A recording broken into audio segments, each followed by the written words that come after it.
Assalamualaikum warahmatullahi wabarakatuh. Halo, kembali lagi bersama saya Putri Wahidatul Munah dari kelas TK1A Politeknik Negeri Semarang.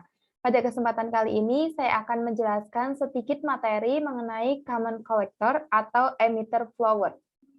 Nah, selanjutnya ini ada gambar rangkaian. Di sebelah kiri ini merupakan sketsa rangkaian, dan di sebelah kanan ini merupakan rangkaian yang sudah saya aplikasikan pada aplikasi Proteus.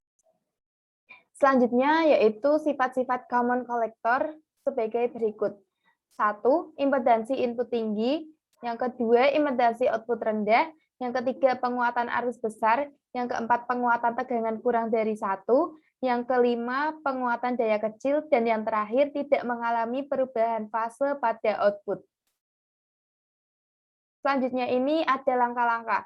Langkah yang pertama yaitu dengan menggunakan analisis ekuivalen DC, hitunglah terlebih dahulu berapa VB, VE, IE, dan VCE. Dengan menganggap HFE beta sama dengan 100 dan alfa sama dengan 1.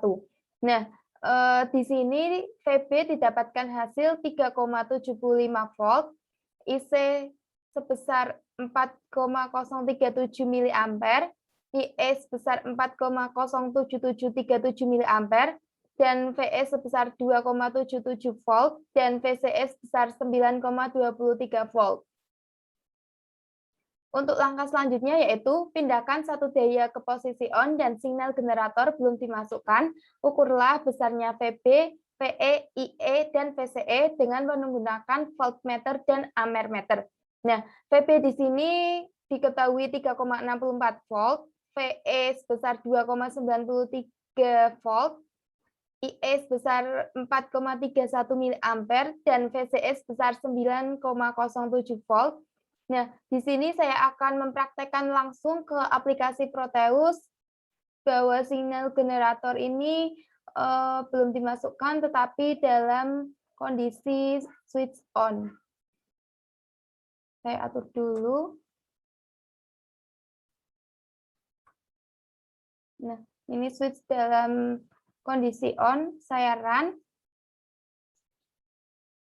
Akan menghasilkan gelombang sebagai berikut, dan di sini dapat dilihat VB sebesar 3,64 volt, VE sebesar 2,93 volt, IE sebesar 4,31 mA, VCE sebesar 9,07 volt, dan ICE sebesar 4,29 mA.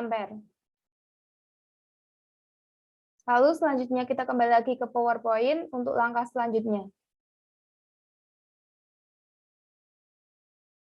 Di langkah 3 ini yaitu tentukan resistensi dinamik emitter RE. Besarnya resistensi dinamik emitter RE dapat dicari dengan pendekatan yaitu 26 mV dibagi IE sehingga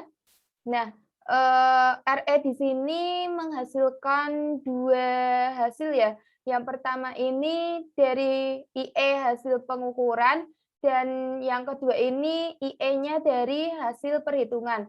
Nah, IE dari hasil pengukuran ini sebesar 4,31 mA sehingga menghasilkan RE sebesar 6,03 ohm, dan di sini IE perhitungan yaitu 4,07 mA sehingga menghasilkan RE sebesar 6,38 ohm. Jadi selisihnya tidak terlalu banyak. Untuk langkah selanjutnya yaitu penguatan tegangan dapat dicari dengan pendekatan terlebih dahulu dengan persamaan sebagai berikut. Dengan RE adalah resistensi eksternal emitter untuk sinyal AC yang dalam hal ini adalah menghasilkan RE yaitu 87,2 ohm, maka hitunglah penguatan dengan rumus pendekatan tersebut. Nah, untuk mengukur penguatan tersebut, RE-nya menggunakan RE hasil pengukuran, yaitu sebesar 6,03 ohm. Nah, di sini RE-nya didapatkan hasil 87,2 ohm, dan penguatan sebesar 0,935 kali. Untuk langkah selanjutnya yaitu Impedansi input dapat dihitung dengan persamaan Zin, yaitu sebagai berikut, dan besarnya RTH adalah R1 paralel L2. Dengan persamaan tersebut, hitunglah impedansi input Zin. Nah, di sini RE-nya masih sama juga menggunakan hasil pengukuran, yaitu sebesar 6,03 ohm. Yang pertama, kita mencari RTH terlebih dahulu. RTH-nya didapatkan hasil 6,875 kilo ohm dan Zin-nya sebesar 3.957,04 ohm. Untuk langkah selanjutnya yaitu pasang sinyal generator dengan masukkan gelombang sinus dengan frekuensi 1 kHz dan amplitudenya 1 volt. Ukurlah tegangan masukan V input dan keluaran V output. Kemudian dari pengukuran ini hitung penguatan tegangan AF AV, yaitu V output bagi V input, bandingkan hasil perhitungan sebelumnya. Saya akan mengaplikasikannya langsung pada aplikasi Proteus jika frekuensi dan amplitudenya kita atur. Amplitudenya 1 volt dan frekuensi 1 kHz. Pada switch on, lalu kita run, dan gelombangnya seperti ini. Jika kita off-kan, gelombangnya seperti ini. Lalu kita on-kan kembali. Nah, untuk V input dan V output-nya ini tidak menentu. Di sini saya menghasilkan V input 0,00 volt dan V output 0,20 volt. Jika dibagi, maka tidak terjadi penguatan. Tetapi tadi malam saya mencoba menghasilkan V output sebesar 0,40 volt dan V input sebesar 0,67 volt, maka didapatkan hasil penguatan 0,597 kali.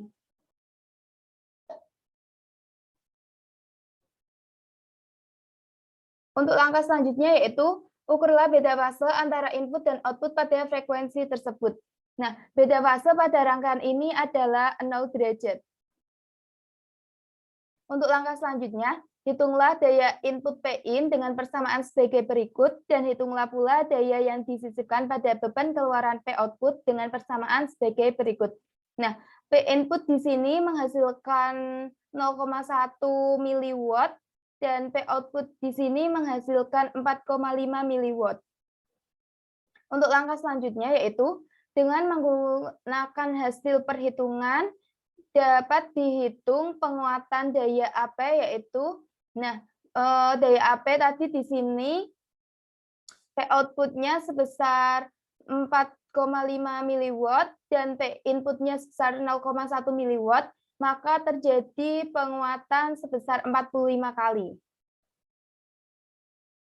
Untuk selanjutnya yaitu tugas. Nah, buatlah analisis AC dengan menggunakan parameter hibrid untuk rangkaian percobaan 10. Rangkaian parameter hibridnya dapat dilihat pada layar. Nah, seperti ini. Analisis AC atau seringkali disebut analisis sinyal kecil pada penguat adalah analisis penguat sinyal AC dengan memblok sinyal DC, yaitu dengan memberikan kapasitor coupling pada sinyal input dan sinyal output.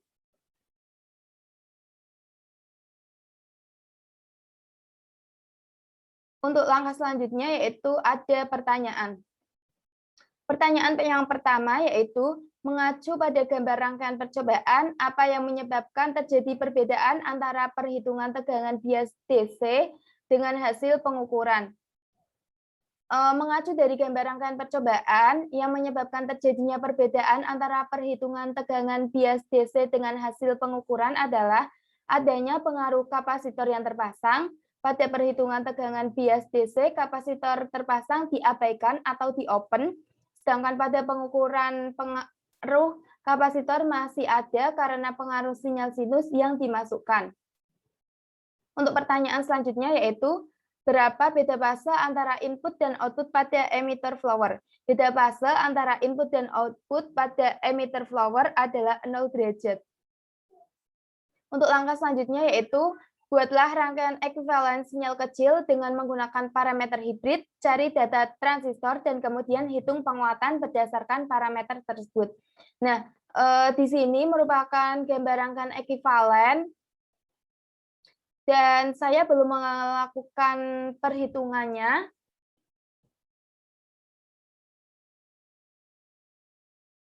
Nah, untuk pertanyaan selanjutnya yaitu, bandingkan hasil pengukuran dengan perhitungan nomor 3 di atas dan juga perhitungan berdasarkan pendekatan.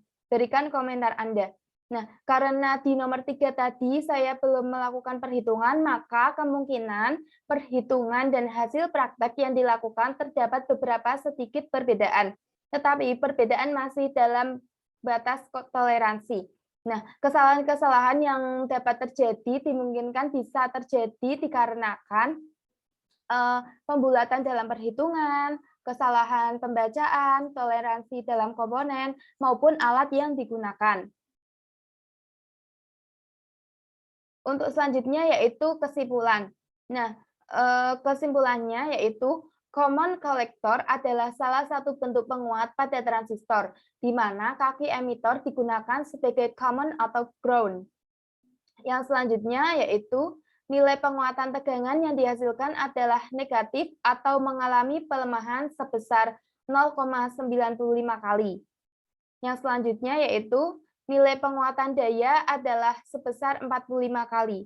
Dan kesimpulan yang terakhir, perbedaan hasil pada teori dan praktikum dikarenakan adanya faktor human error maupun tools error. Terima kasih. Sekian video dari saya, kurang lebihnya mohon maaf, semoga bermanfaat. Wassalamualaikum warahmatullahi wabarakatuh.